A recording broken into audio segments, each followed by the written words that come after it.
Hello everyone. मैं शिवेन आज आपसे अरसे पहले का एक वाकया शेयर कर रहा हूँ। कोरोना बनाम आधुमानव के पार्ट 4 के पोस्ट से पहले इस विषय से हटकर अपनी एक मुलाकात का अनुभव आपके सामने रख रहा हूँ।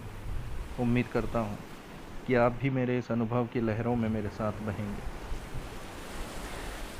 मुलाकातें।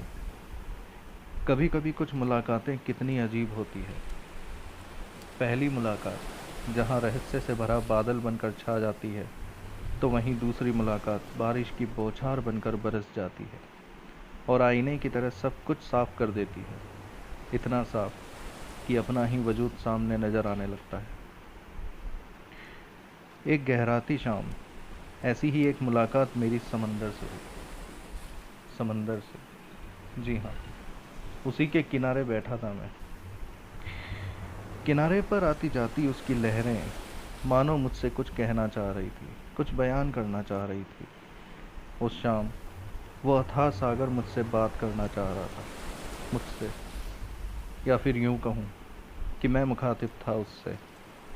खैर, चाहे जो था, उस शामे बयानी में शाम कब गहराती रात में तब्दील हुई पता ही नहीं चला।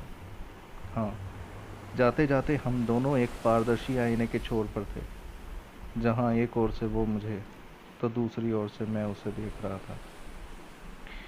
और रात के अंधेरे में लौटते हुए मैंने समंदर से सिर्फ यही कहा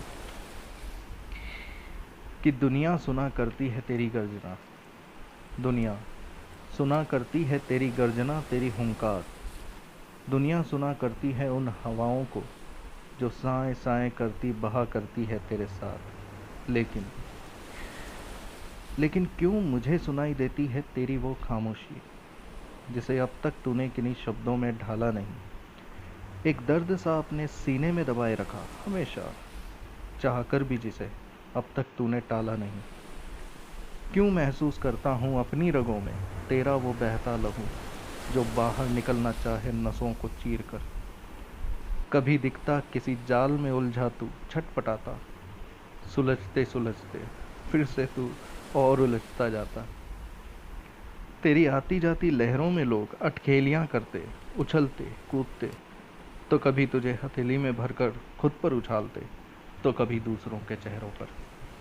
लेकिन लेकिन मैं क्यों महसूस करता हूँ उन लहरों में छिपी तेरी उस बेकरारी को, जो अपने ही किनारे को छूने भर की है। उफ, ये तेरा अनंत शोर, फिर भी रहता तू कितना तन्हा। पूरी एक दुनिया समाई तुझ में, मगर तू लाचार, खुद को समा ना पाया किसी में। ऐ मेरे समंदर, क्यों आईने की तरह मैं खुद को तुझ में देखता हूँ। क्यों आईने की तरह मैं खुद को तुझ में देखता हूँ, या देखता हूँ तुझ ही को मुझ में, या देखता हूँ तुझ ही को मुझ में, तुझ ही को मुझ में।